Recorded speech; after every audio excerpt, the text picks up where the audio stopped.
Hello, everyone. Yes, we are back once again for the next episode of A Conversation with Kelly. That microphone is fucking. Um, episode. Who knows at this point? We're here to do. We'll talk about it in a little bit. But I am here, my lovely and beautiful co-host Ali. How are you doing today? I'm doing well. I had a very chill day. I really only went out to go take Magoo for a walk, and of course have my own walk as well. So like it was a walk for both of us. So that was the only time I went out today, and it was very cold. So I was actually wearing a winter coat, and toque. So other than that, I just chilled and watched stuff today. Meanwhile, here it's like 60 degrees and it's literally going to be 75 on Saturday, which is fucking weird. I didn't do too much today, kind of just chilled. We caught up on some stuff today that I'm happy we were able to finally catch up on, especially before you leave me in Vegas. Yes, just for a few days, but still, it's going to feel much longer because it's always sad when you're gone. I got to see a re-release of The Nightmare Before Christmas, which was like great. I didn't love the fact that the person sitting next to me kept snickering at like every scene in the movie to her friend. That was great. She was just like snickering to her friend at everything every few seconds. Like it's not that funny. It's not that funny. Like yes, there are scenes that are funny, but it's not worth going every few seconds. Like oh my god. But anyway, we're not here to talk about the annoying woman that I sat next to for The Nightmare Before Christmas. We're here to talk about the next episode of Survivor 45, episode 4. This was a pretty big episode because tomorrow the new episode is airing. Mm-hmm. And we are going to try to do a live stream for that. We'll see if it actually works. If we have the time, we will. But if not, we'll just do a normal episode. Yeah, we have stuff going on and other stuff that's not this. Might be another Survivor game. I don't know. But So this episode, I feel like was a pretty big one, especially considering that it's kind of a novelty, considering what we ended up getting here. We haven't gotten it in a while. With a tribe swap and whatnot. We knew that was going to happen coming into this episode. And Ali, what did you think of this episode overall? I actually really like this episode. Like it's been such a strong season overall. I mean, like everyone's just playing really hard, and we finally got more from J Maya, which is great because I was going to mention that. And like honestly, it's been really strong so far. Yeah, I'm really enjoying the season a lot. I think especially this episode, again, what I'm really loving is the emphasis on strategic relationships. We're not focusing on advantages. We're not focusing on, some crazy thing they did. We haven't even seen the journey that much. They've only done it like once or twice this season. And I feel like it's honestly just making for a much more interesting cast overall. I think we have a lot of fun dynamics here. And I honestly think this swap only heightened the interest of what was going on. It really shows that like swaps like this should happen every single season because it takes what's already like some really fun dynamics and it finds a way to freshen it and kind of, add something new that we hadn't been seeing and give people more of a chance. Like people aren't going to get targeted just because, I never saw you in the game. Like they're going to have other reasonings for doing it now. And I'm excited to see, what the merge is going to be like, because I feel like this merge is going to be so exciting once we get there. But with that said, like we never know what's going to happen this season. Like, everyone's playing really hard. Yeah. Now I will say the ending was not my favorite. We'll get into that, but everything else was great. And I'm very excited to get into it. As usual, we are going to read this section by section. This episode's a little bit different, though, considering that we do have a tribe swap in the middle of it. But we're going to go ahead and start off with what was the Lulu tribe, at least for a few minutes in this episode. We get to see the post-tribal for Lulu, and Ali's going to go ahead and talk about that. All right. So Sean hugs Kaleb and Emily applauds them for that move and tells them he didn't see that coming. Emily tells Sean she's sorry and she wants him to know they took no pleasure in that, which he knows. Yeah, he's like completely blindsided here, which I mean, Yeah, Kaleb and Emily are very much like controlling the tribe at this point. Sean is Yep. kind of at the bottom, which I feel like is the opposite of what I expected to happen on this What dynamic. did I we thought say? Sean, Which I mean, I'm kind of here for it, honestly, yeah, because Emily's really impressing me lately. yeah, especially this episode. I think honestly, Emily is having a whole 180 this season, Yeah. and it's something we don't normally get to see, but I feel like especially with this twist, like with the swap, like we're really seeing a new side of Emily. Oh, definitely. Like, I'm starting to like her a little more finally Me too. because every episode, Yeah. she's not actually even that bad. Mm-hmm. So Sean says the plan tonight did not go as he thought, and it would, and he's just dumbfounded. Kaleb tells Emily they should probably chat later, but he wants to tell her he loves her. Sean says he guesses Kaleb and Emily got close at some point. They planned the blindside without him, so he's just feeling like he's at the bottom. Which, I mean, makes sense. Yeah. So Sean tells them it's the game, and he has mad respect for that blindside. He just wishes he was in on it. Mm-hmm. So Kaleb says he feels like Emily's the first person he can say he actually trusts because Sean and Sabiyah were targeting him. So when she had a very real opportunity to come after him, she chose not to, which was awesome, considering how much work he spent investing in her these last 7 days. Yeah, and I mean, like I said in the last episode, like it's really paid off for him because now it's not Kaleb telling Emily what to do, it's her now knowing what to do and applying that and really making it show that like these two actually can work together. And I think from here on out, like their relationship's only going to strengthen. Yeah, definitely. Like, I think they're gonna, like, if they make it to the merge, they're gonna kill it. Oh, watch out. They're gonna be an unstoppable duo, I feel like. Oh yeah. Unless people like find out, but we'll see and go come I on to don't that. know. Kaleb right now is giving me like immunity run vibes, and so I feel like Yeah, it's gonna be very hard to go for either of them. I think so too, honestly. So Sean tells them he's not naive and she was running things around there and calling all the shots. And Kaleb says it's now himself, Emily, and Sean who's been cowering with his tail between his legs, talking about how Sabiyah has been controlling him this entire time. No one's buying it. Yeah. Sean tells them he feels like every day is a new day in this game, and if they're willing to move forward, he is, which Emily agrees and hopes they don't lose any more immunities, and this is water under the bridge. And Sean tells them he's just grateful they kept him around. Emily says Sean has this persona that is so friendly and gregarious, and he puts on this face, and he brightens up his voice a little bit, and he completely changes. He's like a chameleon that's just constantly changing its spots. Yeah, and I thought they were really showing like how adaptable Sean is as a player here. Like he's just able to kind of like weasel his way into any group that needs him, and I think we kind of see that here. Oh, definitely. Like, However, with like how things wrap up, not to get into it too much, I'm kind of confused by this edit. I know, literally, into me that. too. Because like he had such a good edit this episode. Yeah. So Emily says the fact that he's so immediately 180'd his emotions and tried to get back on good terms with them, he just made her feel like he was not being very genuine. And Sean tells him he will say it was never his first idea to vote out Kaleb, which Emily says it was her, but it's fine. Sean says he went from being on top to being the very bottom. He thinks maybe there's a pre-merge swap coming up that he can be praying for so he can make some connections over on the other side, and that's his only chance of saving himself right now.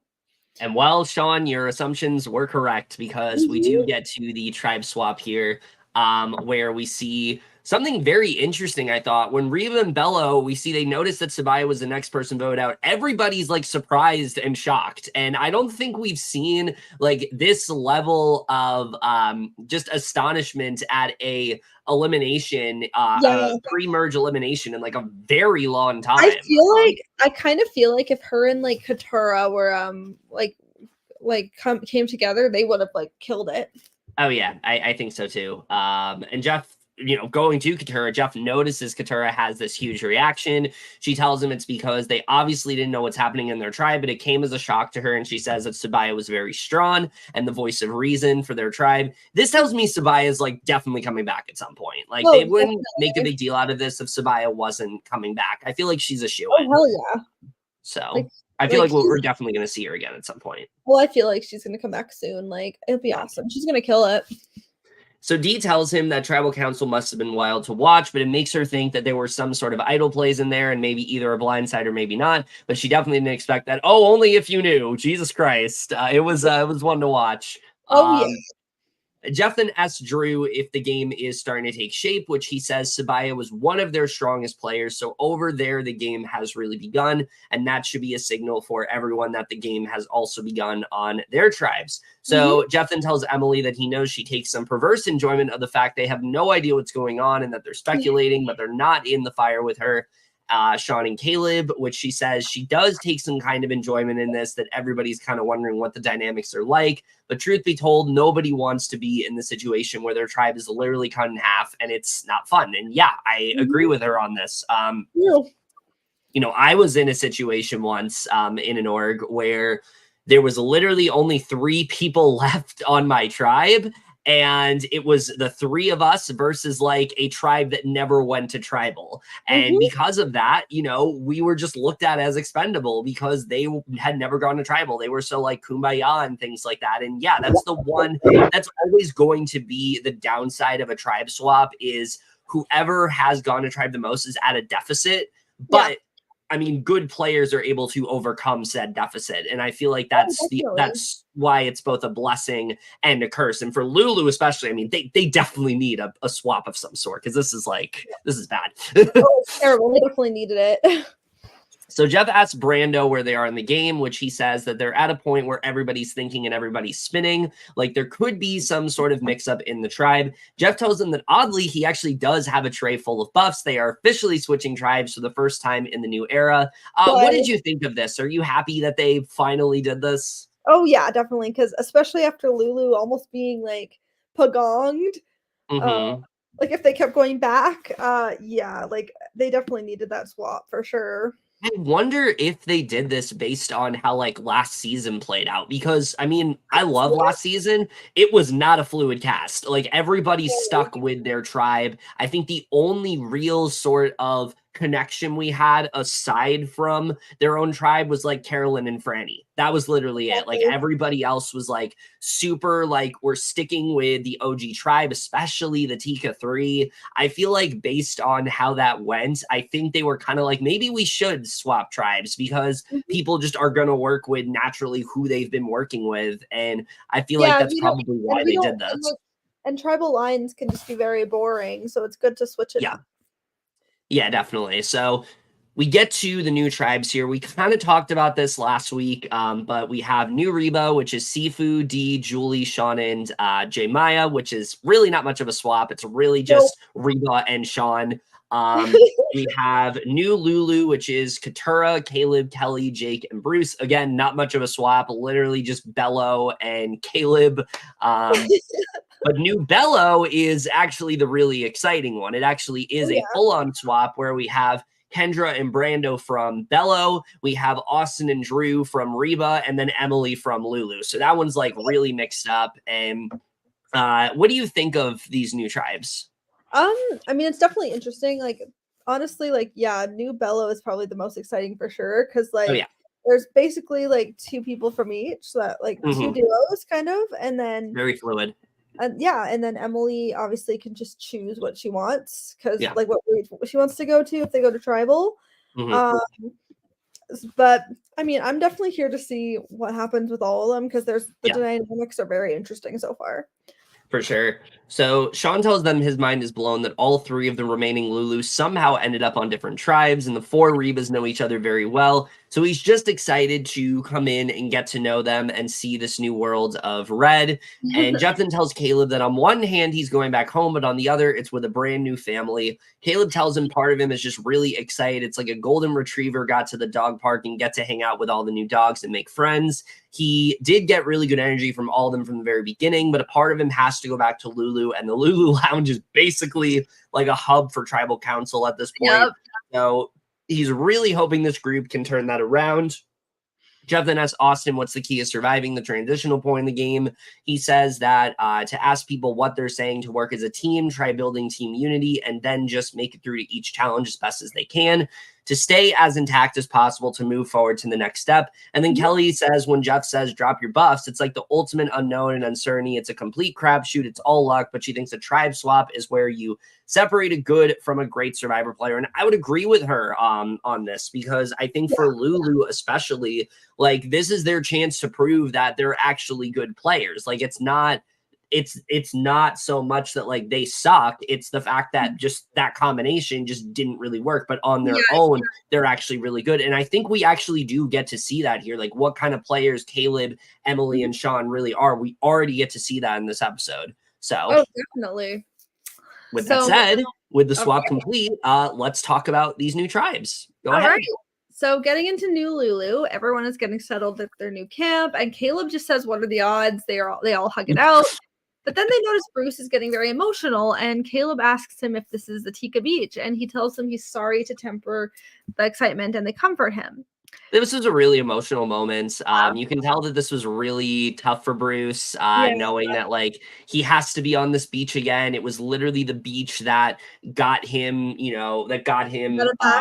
medevaced from the show last season. So I like that he had this little moment where he kind of like, was emotional about it, but got to overcome it. He's like, okay, I'm here and I'm not going to crack my head open this time.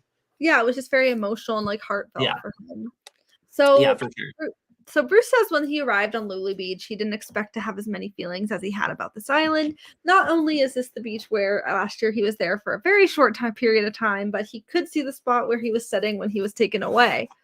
It took him back to that scenario, and he just needed to get the emotions out that came over him. And it had to come out, because if it didn't, then he just would have bottled that up, and that would have done no good for anyone.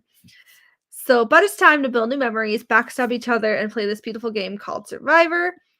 And he hugs everyone, having overcome it, which was it was generally a very beautiful moment. Him just being able to take this in and be like, I'm here now. I get to play on this island. I don't have to leave. Like it's a very, very like wholesome moment. It was just really satisfying to watch, seeing him just really be like, okay, I'm over it now.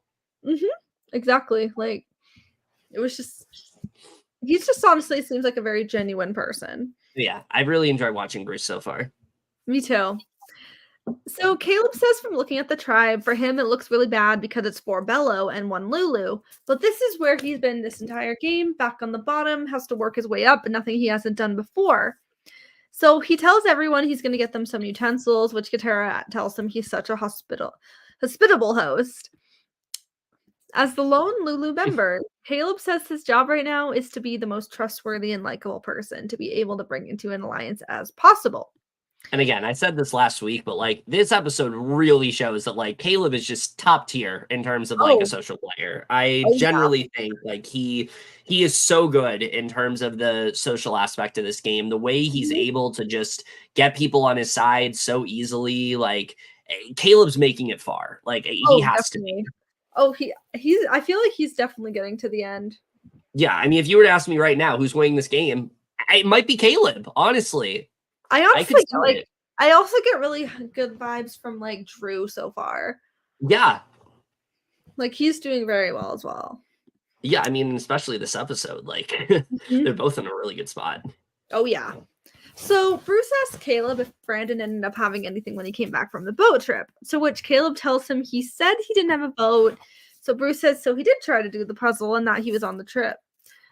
Katurah tells Kaleb before Bruce says more. She asks if Kaleb could tell them everything that Brandon told him about this trip. Kaleb says Brandon basically told him they were split up and had to choose to do a puzzle. Katurah says she always had her suspicions about when Bruce came back and told them about the journey, so she was really anxious to hear what Brandon told his Lulu tribe to prepare it to what Bruce told them. This rivalry is just so funny. Oh, yeah. So Kaleb tells them that it was essentially what he told them, but he said he lost it, which Katurah says if they lose the puzzle, they have their vote, and it's a risk-reward situation. Bruce tells them he didn't even attempt it. Bruce is just like, yeah, I'm just going to keep my vote here. Yeah. Bruce says that the initial bonding experience with Kaleb was cool, but Katurah is on edge a little bit. In that conversation they had in regards to Brandon being voted out, she went like this to him, and she said he wanted to hear from Kaleb, thinking that at some point in the game he was lying to them. He was already not seeing eye to eye with her, but that was the final straw, and that's the foot that you put in your own ass, if you will, and boot yourself out the door. Oh, it's so funny. Oh yeah. I feel like Caleb's gonna like use this rivalry to his advantage. Yeah, because I mean, up to this point, it's been very one-sided, but now even Bruce is starting to get annoyed with Katurah, so it's getting very juicy now. Because he's like, why is she against me? Yeah. Listen, I'm here for it. I am so here for someone just disliking somebody for no reason other than they just don't like them. Like, that's just... I mean, I don't think she, like, really dislikes them. She just finds them irritating. I'm talking from, like, a game perspective. Yeah. Like, as a person, I don't think she hates him. Yeah. Kaleb talks to Jake, and they are both excited to finally be able to talk again. Jake talks about how day one on Sweat and Savvy, he met Kaleb and immediately wanted to form something. It's a little pre-baked, but now they can, however... He wants to be careful with whatever he tells him, because while he wants to help him, he doesn't want it to bite his hand.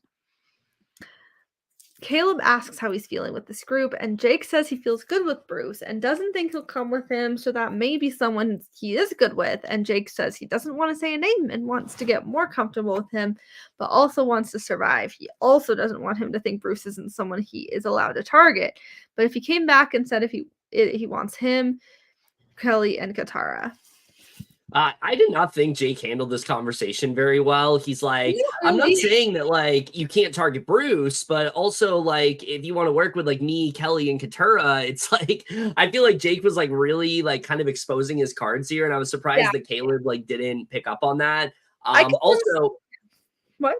I will say, out of all of the people on this tribe, I think Jake is the person we see like the least amount of, and that really makes me feel like if they go to tribal, like Jake's done.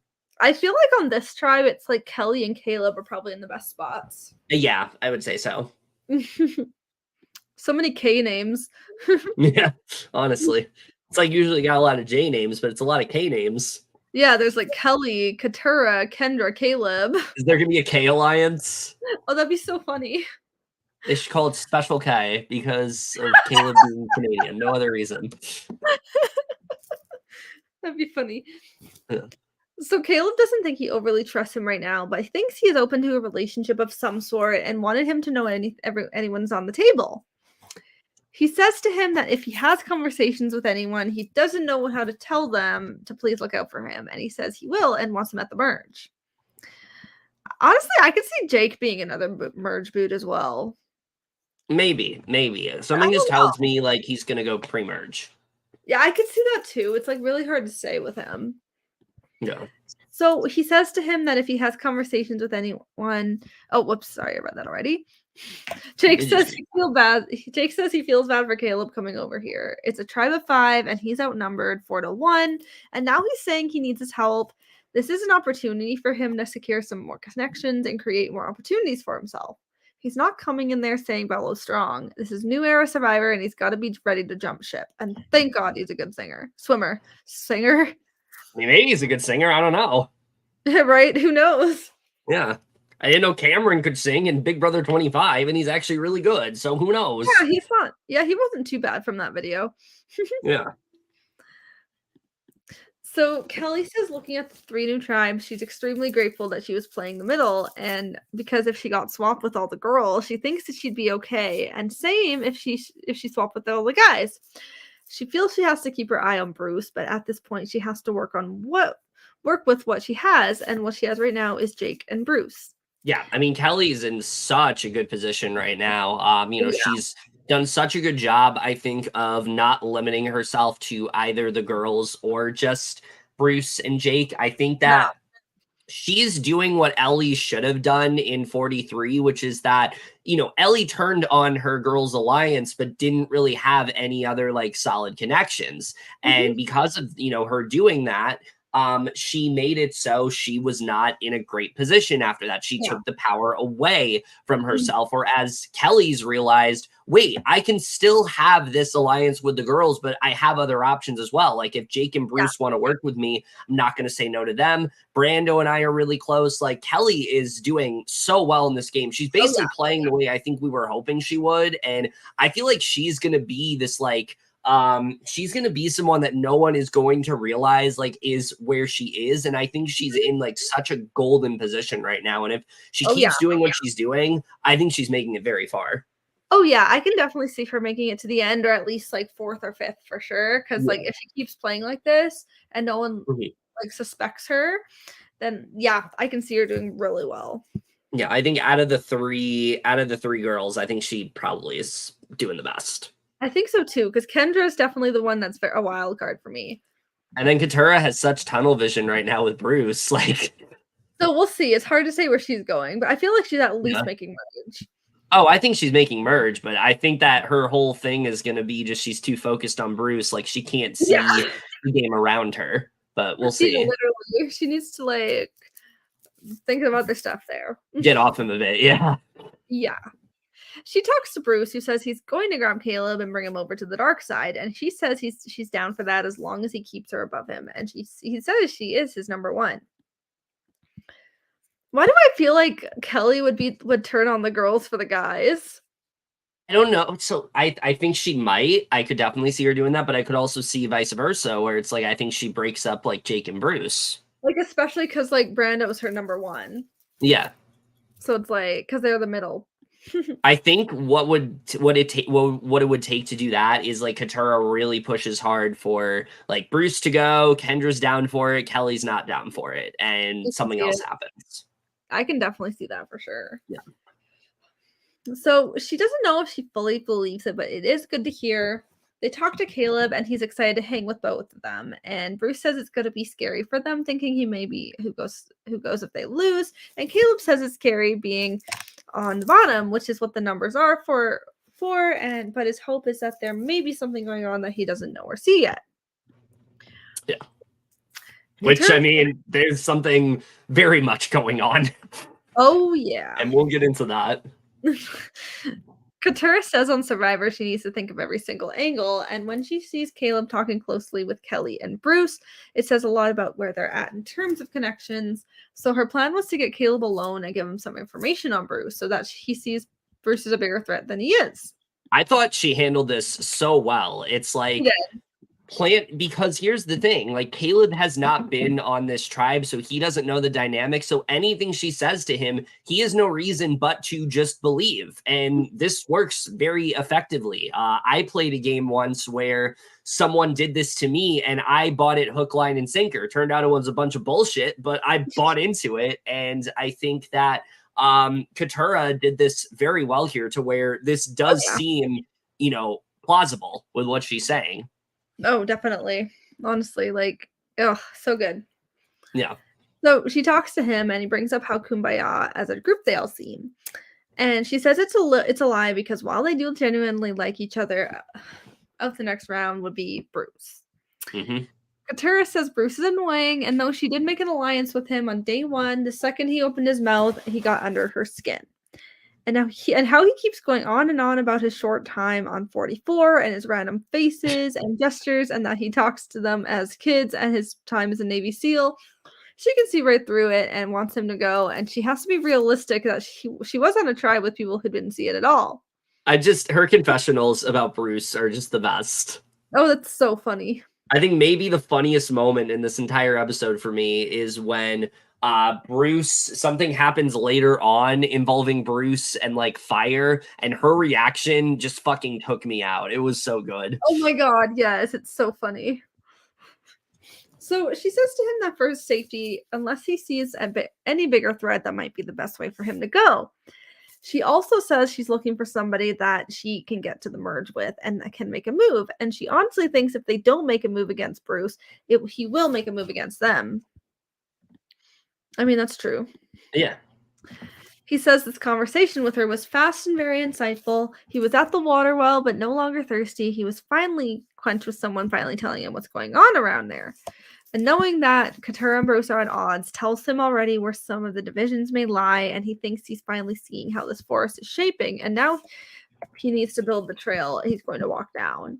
Yeah, so Kaleb is kind of in this position where he can go anywhere at this Yeah. point, and I feel like that's just a testament to how well insulated he is on this tribe. I think really everybody kind of wants to scoop him up, and I think that it's kind of like the way with Emily can go to either Kendra and Brando or Austin and Drew. Well, we haven't gotten there yet, but yeah. But it's like in that sense where like Kaleb can choose like Jake and Bruce or Kelly and Katurah. Yeah. I mean, I think that Kaleb handled this very well, but I would actually argue that I think Emily is in an even better spot right now with Bello here, which we're going to talk about. So we get to really the only true swap tribe here, which is New Bello. So everyone meets up and is excited to see their new island, which Drew claims is way prettier than the previous one. Austin talks about how his tribe is the most mixed out of all the 3 tribes. They've got Reba, 2 Bello, and 1 Lulu.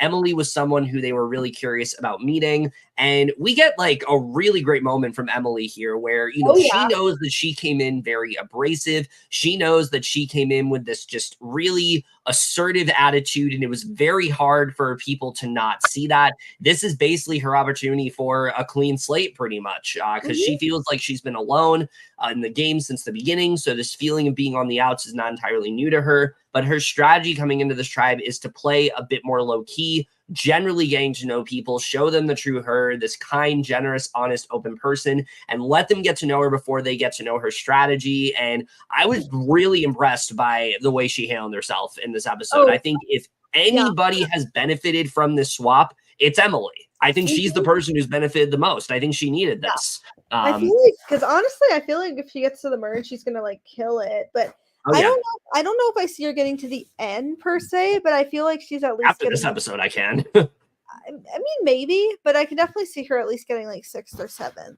Yeah.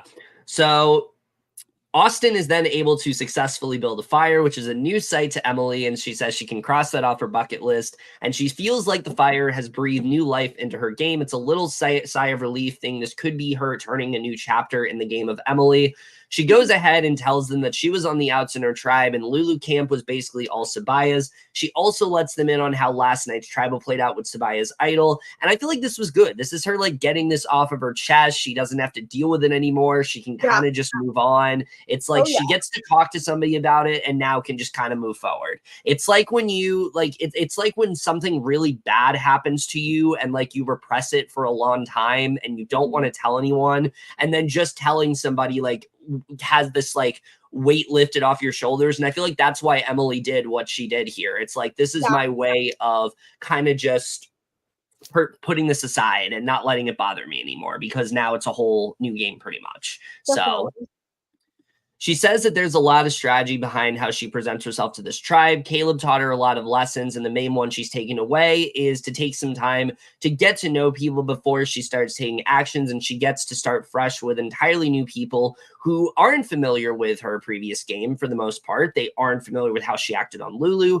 and can kind of give her a clean slate to move forward with. She's worried sharing information is going to paint her as an easy target, but she's hoping being so honest with her tribe paints her in a good light as someone who has no secrets that they can put their trust and faith in. I like this Emily a lot. Like, where was this Emily at the start? You know, like, yeah, this was like amazing. Like, she's done a whole 180 at this point, and like a lot of players aren't able to do that. And I feel like it's a testament to how well she was able to adapt here. So, like she's really like proving herself and like showing that her new self.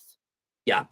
So Drew says impressions are a little different than he thought. Emily has kind of been built up as this mean, cruel, browbeating lady, and she's pretty normal. So now he sees the other side of the story. We see this moment where she's chopping a papaya with a machete, which seems to impress everyone. So everyone really seems to be taken with Emily. They're like, this is not the Emily we've heard about. We actually really like this Emily. So Drew says the new Bello tribe is unique because it's the only tribe that has numbers from all 3 previous tribes. So this is actually a tribe that's going to fight tooth and nail over Emily as the swing vote. So he's unsure who she's going to join and help. So he's very nervous. It's vital in these first 2 days to take control and get Emily on their side. Emily feels I honestly feel like Drew and her could be like a little bit of a duo too. Yeah, definitely. I think based on this episode for sure. But she says based on this new Bellow tribe, it's a bit of a sticky situation for her because on one end she could be a flip vote, but she also could be an easy consensus to send out, especially given the fact that Lulu was so keen to get rid of her. She does feel like there's people that are more her speed on this tribe, and hopefully that means there's a lot of opportunities for her to actually make real connections and strategy and alliances in a way she just never had the opportunity to do so before. And this is why swaps are very crucial, because it's like you could go one way on one tribe and have a completely different game on a different tribe. And I feel like Emily is proving why swaps are so necessary. Because her game's like completely different now. So definitely. And just in a matter of like a few hours. But Kendra talks to her about how it's so crazy having new people at camp. Emily says that she feels her safety net's gone in a sense, even though said safety net was actually trying to vote her out. The people she's familiar with is gone. So Austin and Drew then discuss that it's really hard to talk strategy here, which makes sense because they're, in between a duo and Emily. So True. Austin says that him and Drew can pretty much get over anything together because not only do they have a close, tight-knit bond where they trust each other, but they also are stacked with numerous advantages. And if they use all of that, they can actually take over and any tribe that they run into together. And he looks at Emily as an opportunity. And in his mind, she absolutely cannot be the first person voted off because if she is, it comes to a 2-2 with the two of them versus Kendra and Brando. So it's really critical that they win Emily over. She went to the bottom to the perfect middle spot where everyone wants to be at, and she will truly decide who she takes charge moving into the merge. So Austin then says that it may be good to get in more talks with Emily so they might be able to save their stuff, and Drew agrees to this. Yes. So they go to her, and I thought this was a really good pitch where Austin says that she was literally the person that they wanted to bring in. She says that the first time she saw them, she was interested as someone who scrambles 54 times. It's good to have a plan before anything happens and assures them that she's with them if they're with her. Drew says that they're both straight shooters, and she says that she isn't. I thought that was a really funny moment where she's like, I'm not a straight shooter. Hilarious. So Drew starts jokingly crying and she hugs him and says that she feels like she's been in the bottom this whole time. Austin assures her that she's not anymore.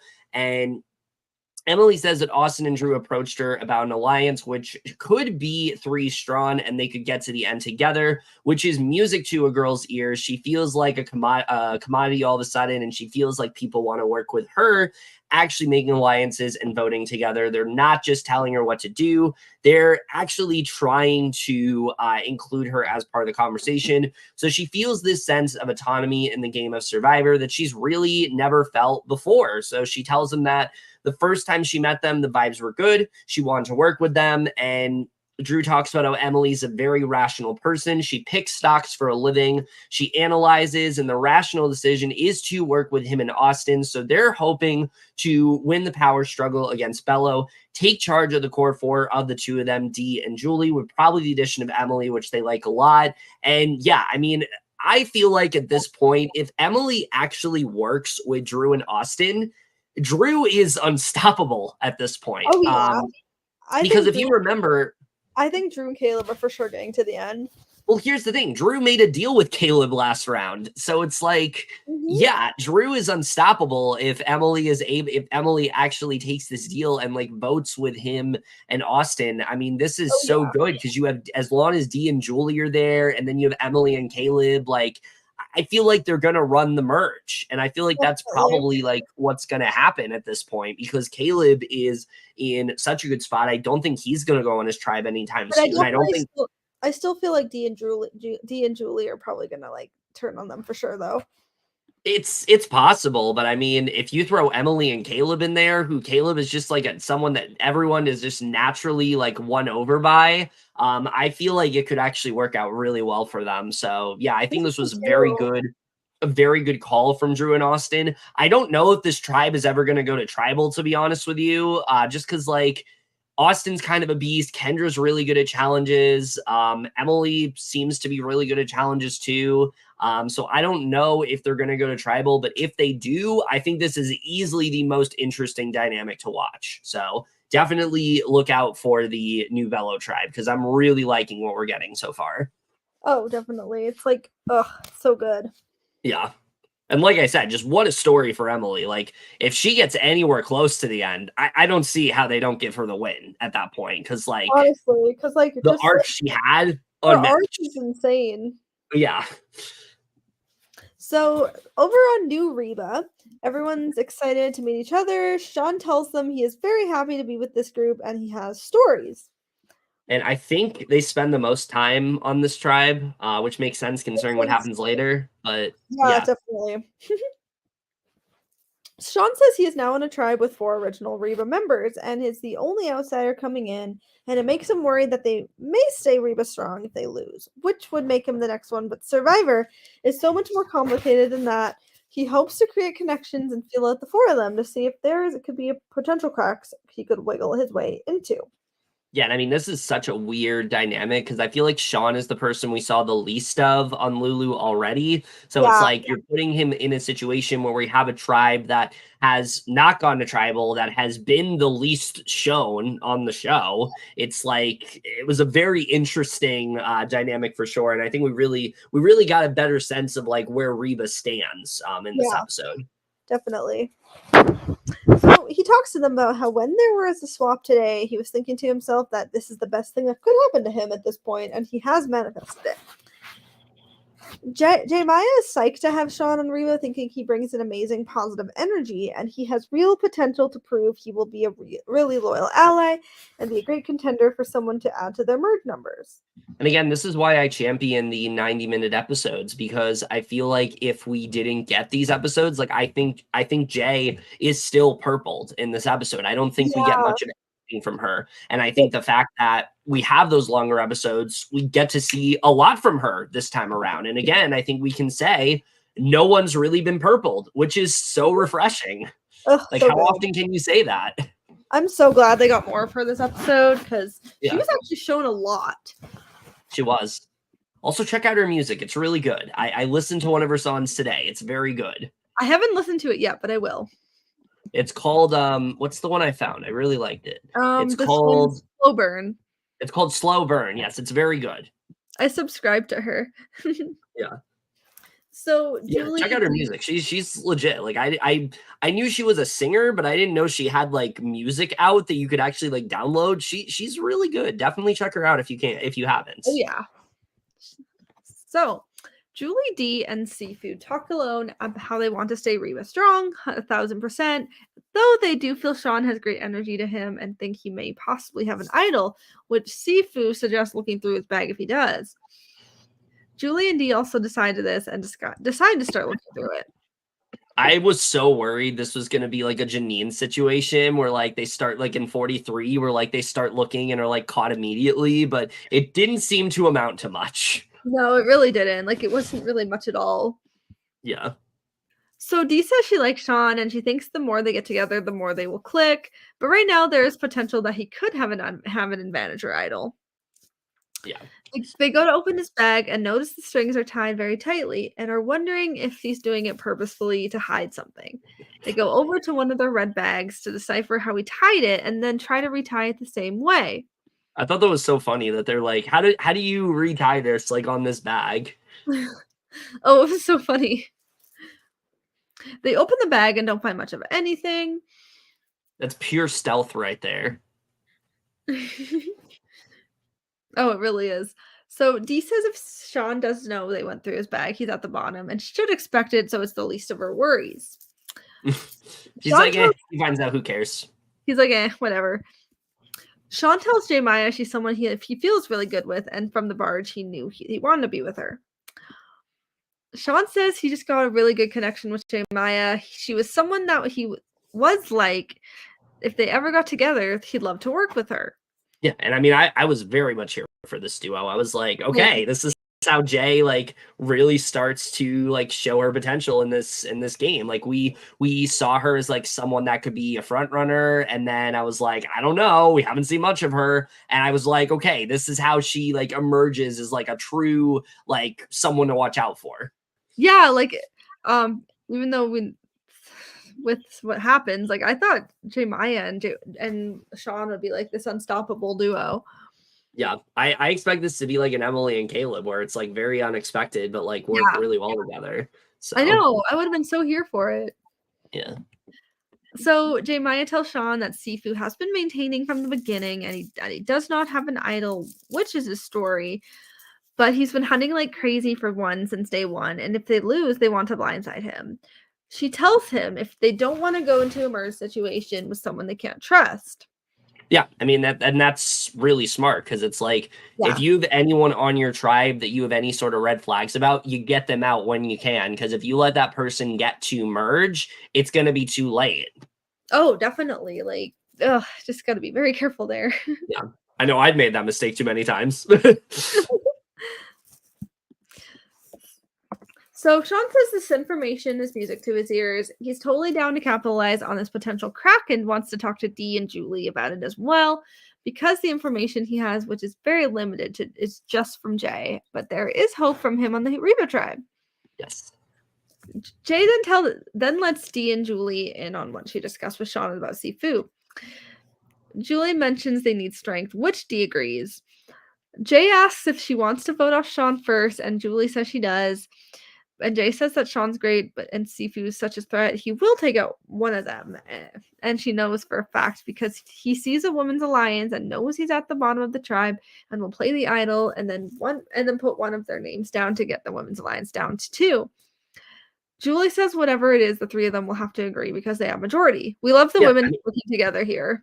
I thought this made perfect sense. It's like, yeah, why are we going for Sean when like Sifu is gonna be like really gung-ho for us anyway? Like, let's just go for him now. We have Sean, we make Sean feel comfortable, and then if we have to go for Sean, we go for Sean. Like, I thought that made perfect sense. The only like based on this episode, Julie's the only one who's a little bit sus of Maya a bit. Yeah. So Julie says Jay is really trying to make a connection with Sean, which worries her a little bit. She wants to stay Reba strong, but Jay wants to blindside Sifu, and she doesn't see how she can change Jay's mind. At least Sean brings good energy, so she feels like that's good for camp life, but she's unsure how it will transition into challenges, which is the most important. Yeah. And then we get a scene of Sifu using a machete as a guitar, and Sean says he's a lyricist. I thought that was great. I love All right, so we get to the Immunity challenge here. We see for today's challenge, they're going to be swimming out to a cage, climb up, and leap in. They will then carry that cage up the beach, where one tribe member will have to dig out from under. That person will be the rebounder. As a result, as the rest of the tribe attempts to shoot balls into very tall baskets, the first 2 tribes to get 1 ball into each of their baskets will win immunity. This is usually a reward challenge, but they did it as an immunity this time around. We see Lulu is still fighting to get their flints for the first time this season, which is insane, let me just say. so crazy. But this was like a very different challenge from what we've seen this season, because this actually was relatively close. Like, it was very much, it was really anybody's game. But first of all, we see after I don't know how many challenges, Lulu finally gets their immunity win here, which was such a great moment to watch.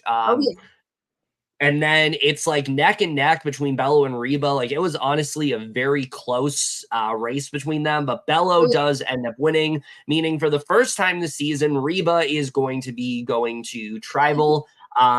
I was a little surprised about this. I felt like Reba we didn't see as much of in the episode, so I didn't think they were going. I thought it was going to be like Bello again. Not Bello again, but I thought it was going to be Bello. But no, it ends up being Reba here. So after 9 days, Lulu has now earned their flints. Jeff then asks Emily what it feels like being safe for the first time all season within Bello. She says she didn't earn it as much as the other 4 did, but it still feels great nonetheless. Great answer, like on her end. Again, like her trying to just be very calm and just like welcoming and like sweet. Like, I think she just played into that perfectly here. And again, just proving everybody wrong, because we all know the way everything started with Emily was her answers to Jeff was like how abrasive she was coming off, how direct she was being. And I like that she already is, abandoning that. Everyone's going to be like, oh my God, Emily's really like figured it out. She's really changing. Yeah. So, and Jeff then also jokingly shades Kaleb, saying he won't know what to do with himself. I thought that was great. That That was a really funny moment. But with Reba going to Tribal, he asked Dee if there's any excitement going to Tribal. She says that there never is, but it is Survivor, and this is what they signed up for. They expected to fail as they don't have as much muscle as the other tribe, but they still were pretty close. So no matter what happens tonight, they put up a good fight, and that's all that matters. Jay says that this loss gives her the opportunity to make a big, beautiful, bold move. The second she steps on that beach after the challenge will be her mission to convince the girls to blindside Sifu and get him out tonight. And I was like, yes, let's fucking go. Jay was my winner pick preseason. This was her moment to like really show it, talk about what happens. It was like her and Katurah were my winner picks. Well, I stole Jay, so don't regret it. I stole Katurah. Yeah, how dare you? But anyway, they then do something a little bit weird that I don't think I've seen them do in the seasons that we've covered, at least. We actually check in with one of the winning tribes, and that's Lulu for a little bit. Mainly just seeing them celebrating their immunity win. Caleb's very happy to finally be on a tribe that has finally won. We see Bruce is joking around with them at first, misplacing the flint, but then showing them he put it within his zipper pocket, and everyone laughs. And this was the moment that I just lost it. We just cut to Katurah, and she's just like, fuck off. Like, she's just so annoyed at this. She wants nothing to do. Everybody's laughing except Katurah's not amused. Yeah, she's like, I'm not here for this clownery. So they're finally able to successfully light a fire. Kaleb says not having fire is unprecedented. It feels like Sage was burnt in his camp. He can finally put all the bad vibes away from the tribe and now look forward like a regular player in this game. He says that he's just very happy that he's not Sean. Yeah, I thought this was interesting the way they did this. Not really much to talk about with Lulu, but they have their fire now, which is great. I honestly think out of the three tribes, they are now ironically the one that's like least going, like has the least amount of chance to go to tribal, which is really funny. But I feel like that's the case. I think they're not going to go to tribal now. I think it's going to be Bello and Reba pretty much. So yeah. I can see it. Because right now the current Lulu has a lot of strong players. Yeah, but with that said, Ellie, you want to talk about the deliberation here before the tribal? Yeah, so post immunity and Reba deliberation. After losing the challenge, I know it's so good. So after losing the challenge, Sean is mortified because of the momentum Reba has been on all season, and he thought he could just slip himself into it and had every reason to believe that Reba would win today. And then they lost, and he's just deflated. Yeah.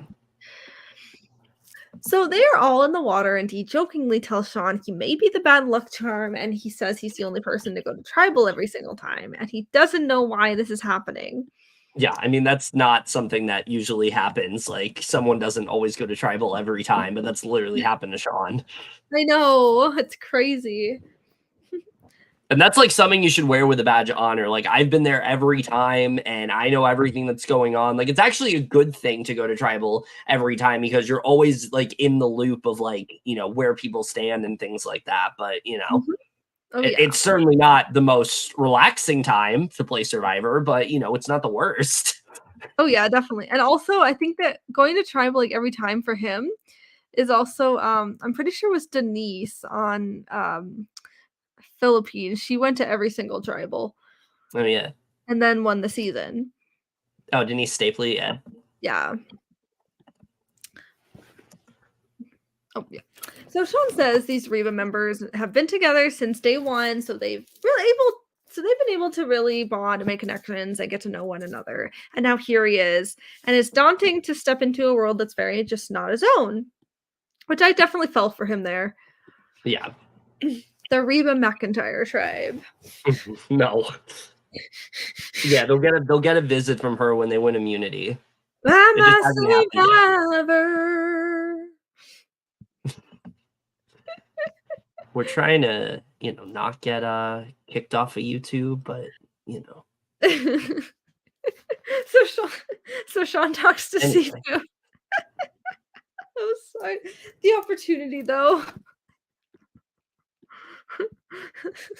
I get it, but like, I don't know. We've lost the plot. Let's get back into this.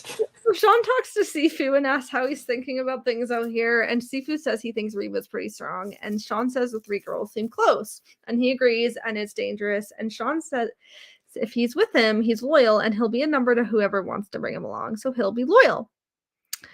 Sifu says she thinks Sean is awesome and has a good energy, but it's Reba strong, and that's his bad luck there.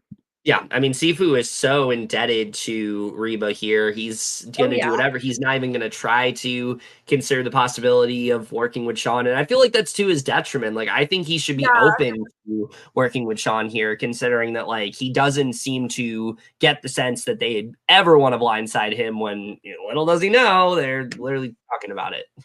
Literally, it's like, he should at least, like, try and work with him. So Sifu tells him he knows he doesn't want to leave this game. Little does he know, spoilers. Very ironic considering what happens later. That's all I will say.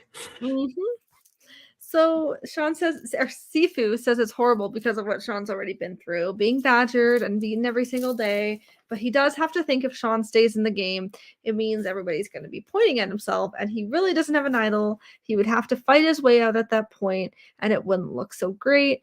So he doesn't even want to go that route. He'd rather just go the Sean route and vote him out tonight. I mean, I get what he's saying, but it's also like he could put himself in a position where, he could make a deal with one of the girls. He could make it clear that, like, I'm with you and things like that. He could try to paint a target against someone else. Like, there's things he could do to make it so he's not completely fucked, but he just isn't doing them. Exactly. So JD and Julie talk and they discuss how whatever happens tonight, it needs to be a group decision. And Julie says if they vote out Sean, they actually have a chance at the challenge tomorrow. And Jay says it doesn't matter much to her at this point. But if Sifu plays the idol with the 3 of them, one of them will go home. So tonight their best bet is getting him out. I will say the fact he always talks about himself in third person, like I just don't know how to feel about that. Yeah, I don't even dislike Sifu, but it's interesting. Yeah, it gives me the sense that, like, thinks he's running the game, but not. I agree. That's definitely what I think. Like, he's going to be at the merge, and he's going to be like, oh, Sifu knows everything. And it's going to be like, Sifu knows nothing. So Jay says she's not thinking about Reba Strong, maybe in the merge, but she will. But she's focused on what will improve her chances at being successful coming into the merge. She doesn't think Sifu coming in with them will be good for her game, so she's taking this opportunity to take out Sifu before it's too late. Exactly, that's what you got to do. Jay says to them he'll get antsy and play his idol, and Dee agrees, so let's put one name down, and he's too erotic, and at least they have an alliance and can pull Sean in. Sifu first, then Sean after.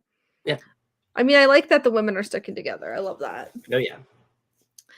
Dee says they've been saying Reba strong, but now the swap is here. They've got to pivot and adapt and take people out that they don't trust, and that's the game. They've got to play now.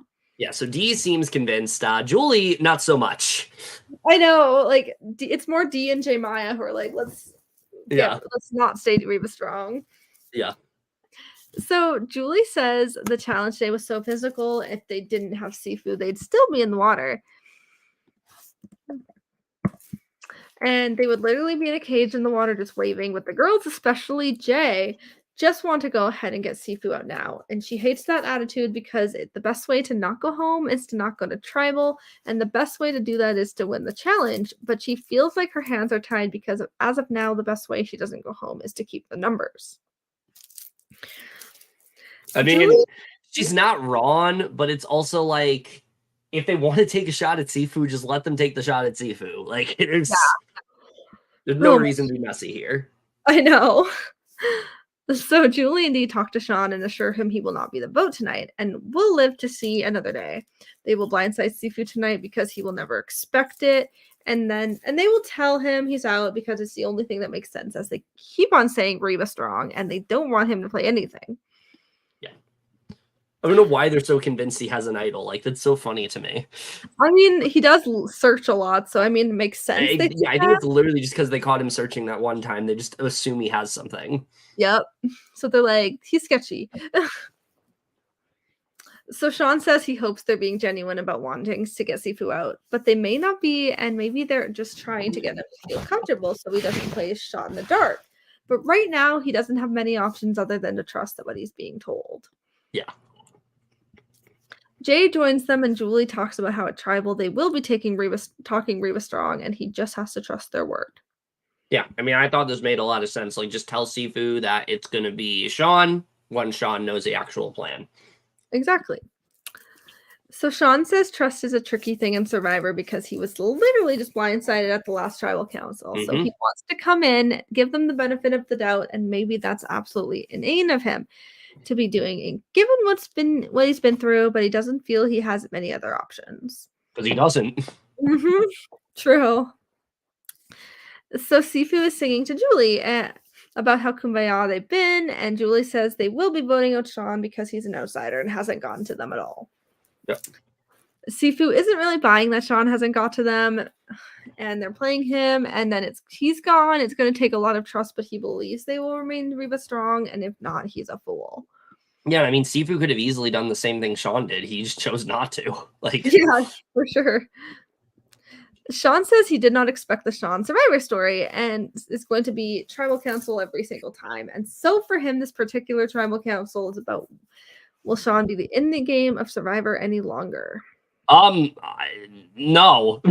We'll get into that, but I don't think so. Well, yeah, let's talk about it.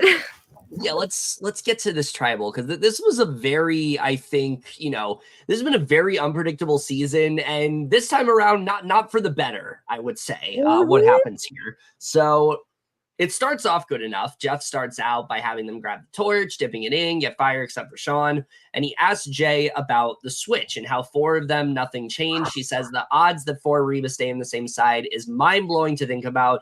They have a family dynamic firmly established, and Sean has to kind of find a way to slip in, and in under a day, because they lost a challenge, the look on Sifu's face here was so good. He's like, oh my God, she's playing me here. I'm going home. It was just kind of sinking in for him, like right at this moment. Insane. So Sean talks about how much luck goes into this, especially since at the last Tribal Council he attended, he was on the wrong side of the vote, and he feels like he has new life in this game with the switch. And it also could have been a bad thing because he doesn't know these people, but viewed it as a positive. So Jeff then talks to Julie about how the vote is obvious, that they could all just vote together and take Sean out. Julie says that she respects his experience because it's nothing compared to what they have all had, and they like him as a person, want to welcome, but yet they've got 4, so it just felt a little play pretend, and she doesn't think he could have done anything more than he did, which I agree. I think Sean, inserted himself very well into this tribe. So Sean says he just has to be himself, and he's expressed he wants to connect and bond and get to know them, and he feels like they have, even in the little bit they've been together. So Jay then says something that she constantly thinks about is how to get a tribe down to its best strength formation, especially looking at what happened to Lulu with them getting rid of Brandon and then winning the next challenge that was available. Sean understands this, knowing Reva wants to keep that winning momentum, and he gives his absolute all in challenges and is extremely loyal. He's someone that will align with them, and they want to bring with them because he's a number for them, and they need to be on the right side when they go into the merge. So Dee then says that she can feel with him wanting to be on the right side, but they also don't know Sean. It's only been 24 hours. She spent 8 days with everyone else that she's built great relationships with, and that is where she struggles. So Sifu then talks about how he re-entertains his day-to-day life. He's a master instructor, has been doing Tai Chi since he was 6, has integrated in his blood, and as soon as he met Sean, he felt a real positive energy. And I'm just thinking in my mind, Sifu, you are not helping yourself at all here. You're only showing how threatening you are, like physically. So he says it's very enticing. He has to take it for what it is, but it's not the burger he wants. They all start laughing. I thought this was the best moment in the Tribal Council where Sean's like, well, you want a pizza instead? And he says that he'll be their pizza. Jay then asks if he can be a veggie burger, and he says that he'll do whatever she wants. I thought that was just, I love that moment. That was so good. It was so funny. So Sean says Sifu's comment made him feel great. It makes him know that he sees his energy as authentic and genuine, because that's exactly what it is. and it's what he brings to the tribe. So, yeah, I mean, at this point, it seemed like we kind of knew what was going to happen. It was going to be Sifu. You know, it all seemed like it was lined up. And then things take a turn when Jeff asks Sean what Survivor has been for him and if this is it. And he goes into this passionate speech about how he first experienced a ton of failure in the game of Survivor, but it reminds him what his first grade teacher used to say, that failure is good, helps everyone grow, and teaches us what we need to know. So he's decided intentionally to release that failure. And if he's being completely honest, he has so much love and respect for all of them. And he gives this very heartwarming speech about how hard it was growing up in a conservative and Mormon background, having to conceal his actual self and live a straight, faithful life. And because of those many years that he lost, Survivor was an opportunity for him to reclaim that lost time. And being here, he's realized that his true adventure of a lifetime is back at home with his husband, and then basically asked to be voted out. So let's retrace our steps a bit here. We have him in 1 second saying that he'll be their pizza, basically saying that, like, I'm here for you. You need a number. I'll be there. And then just in a matter of seconds, talking about this speech, basically says, no, fuck it. I just want to go home. Yeah, literally, like, this edit today on or this from this episode did not make him think he was going to be asking to be voted out, because he did not get and I think that's what is so, like, unsatisfying about this. It's not just why he wanted to, it's that there was no point in this entire episode that made it seem like Sean wasn't here to play the game, that Sean wasn't ready to just, like, completely and did a great job insulating himself on this tribe. Like, that's the thing. Not only did he show that he wanted to play, he completely insulated himself on that tribe. Julie D and Jay were going to stick with him here. So naturally, I mean, everyone's shocked by this, including Jeff. He asked Sean what just happened, and he says that he had a ton of time to reflect on what means the most to him, and that his husband, and that's his husband, and this is him saying really and truly to write his name down so all 4 of them can stay in the game and be Reba Strawn. Jeff says that everyone wants to make sure that he knows what he's saying versus sitting in the moment and let the game play out. Wants to make sure he knows he's basically engineering a quit at this point, which he is. And Sean says he can understand they're processing this right now, but it's been on his mind this entire game, apparently. We haven't even heard about this, but apparently it's been on his mind the entire time. I mean, I get it. I do get, like, it can be a hard game. Maybe he was just like, yeah, it's not really for me, but like, that's not the thing, though. Like, it was for him. Yeah, I just never would expect that from him. And Jeff asked the question that we're all asking, like, listen, this is day 9. There's only 26 days. Why are you leaving now instead of day 26? And Sean says that Survivor's been an incredible experience. He's never going to forget. It's been impactful and informative to his life. He'll be thinking about it forever. And the core in him just wants to be spending every moment he can with his husband.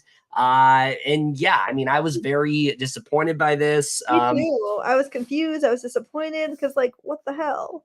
But things seem to be turning in a good light when we see, despite this, when it's time to vote, D whispers to Julie to still vote out Sifu. We're not changing our minds. It's going to be Sifu. We want Sean to stay in this game. We can re-energize his focus. And I was like, oh my God, yes, Sifu is about to get blindsided. This is going to be so good.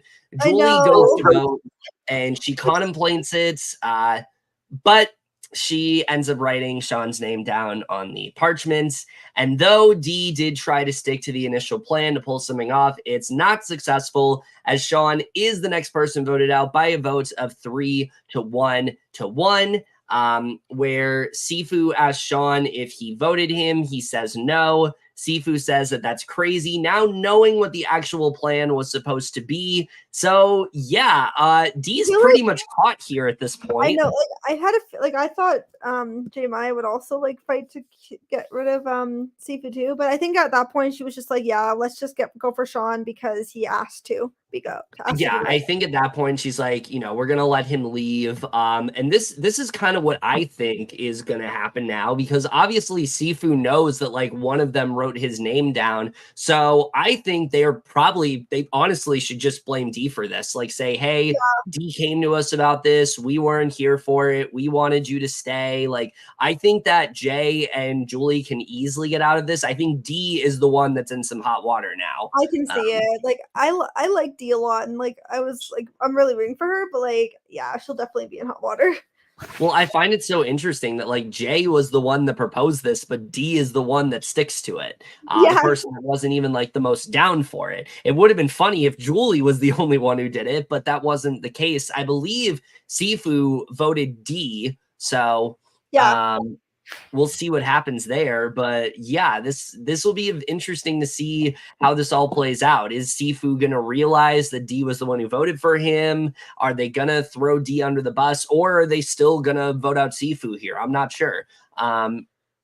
But we get to the retrospective, and Sean says that he played this game with every intention of getting to that very end. He had no doubt he could have gone there if he wanted to. He was playing to win $1 million, and he got so much more than that. He quit on his own terms because at the core of his heart, he did exactly what he felt was right.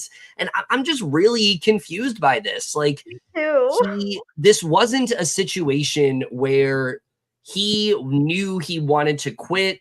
He came on the tribe, told them to vote him out, didn't really try because he knew he was going to quit. No, he went on this tribe, made genuinely really strong bonds with everyone. Was honestly, I think, in a really good spot if he would have continued on this tribe. And then at the last second was like, well, I miss my husband and I want to go home, even though I can go home in like 2 weeks.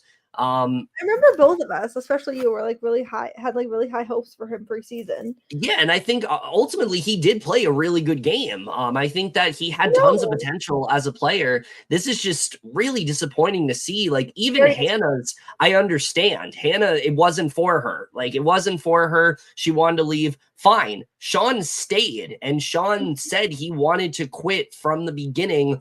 Why didn't you just quit? That's the thing. Like. It's like, why? Like, I understand people have genuine reasonings to quit, but wanting to see your husband when you literally only have like a week left, not the greatest reasoning, in my opinion. Literally just like a week and a half, 2 weeks left, and that's it. Yeah, like if I was on Survivor and I missed you, I'd be like, okay, but the $1 million. I can see her after I get the $1 million. It's like it used to be 39 days, now it's 26. It's not that much. It's so short. That's the thing. Like it's if this was Big Brother, okay, I understand that. It's a long time, it's a long game. Like I completely get that. But this is 26 days. Like there shouldn't be. It's definitely like a harder game, but it's shorter. It's I mean, I would say it's definitely harder than Big Brother for sure. I think Big Brother is harder in terms of like, patience and things like that, considering it's so long. But yeah, I mean, just very disappointing all around because this was shaping up to be a really exciting tribal. Also, I just saw something funny. Someone on Twitter just said the pacing of Survivor versus BB is crazy. Like, what do you mean? They both left on day 9, and it's a picture of Sean and Kirsten. Oh, that's so funny. Yeah, just very disappointing all around. I had such high hopes for Sean. I thought he was honestly playing a really good game, especially in this episode, and I just was not expecting him to go out in this way. Like, I'm never going to say, oh, I don't like quits. This person sucks for quitting. I'm not going to say that ever. Yes, it does suck, but I just am very puzzled by this one. I don't quite understand why this needed to happen. It was just like really random, I think. Yeah, like obviously, he thought it was the right thing to do. Fine, I get that, but like, why did you try? That's my thing. Like, why did you try to save yourself if you were just going to quit? He could have just quit when Hannah did. Or he could have just said, hey guys, vote me out. Like if he really wanted to leave, he could have just said that and they would have done it. It would have been really funny if Brandon, Hannah, and Sean all quit on the first. Oh my God. What would they have done? It's like 3 people already. That would be so insane. Yeah, I mean, I wouldn't put it past Lulu. I guess Sean just wanted a Lulu to leave every single round because that's what's happened at this point. Nobody has left on Bello or Reba. So crazy.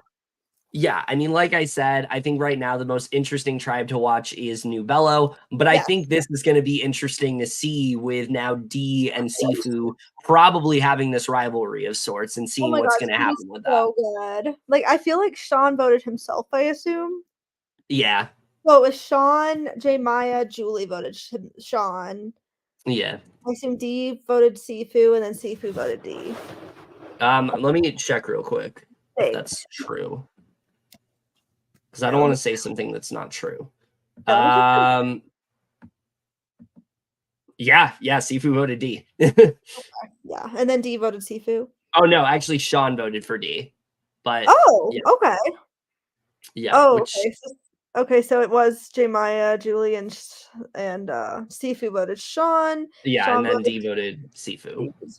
Okay, Yeah. that's an I'm not okay. sure Yeah, why so I don't know why he voted D, but I don't know oh, why he didn't vote yeah, I Sifu. thought yeah, it would have been more like since what he did, it would have been like more accurate if he voted himself. But okay, Yeah.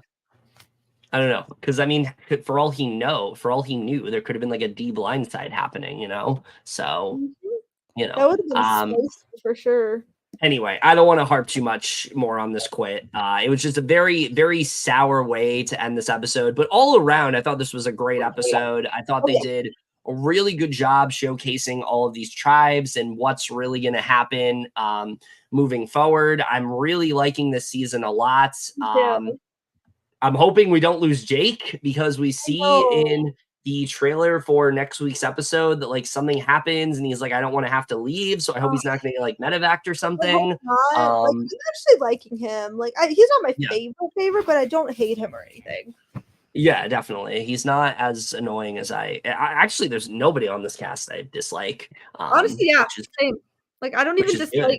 I don't even dislike Emily. Like I'm growing on her. Like she's As growing me. long as nobody pulls a Danny and we find out stuff like later on and we're like, oh yeah, fuck this person. Oh Um, no, hopefully not. but yeah, other than that, I think we covered pretty much everything we needed Especially, to. especially like with Jake being from Massachusetts and Mhm. a very liberal state. See, they're one of the most liberal. Yeah. But yeah, I think. Is there anything else you want to say about this episode? I've basically we covered everything, but I really Yeah, enjoyed this one, and I'm very yeah, excited to see what happens with tomorrow. Like, hopefully, we can do it live. yeah. We'll see. We'll see what We'll happens. see. Hopefully, we're able to. If we don't have something else going on, but we have some things to plug. You want to go ahead and do that? All right. Stay tuned for Big Brother. We're going to cover last week and then also Sunday and Tuesday for this week because we Yeah, obviously have a double coming up. yeah, we figured we'll just do it that way.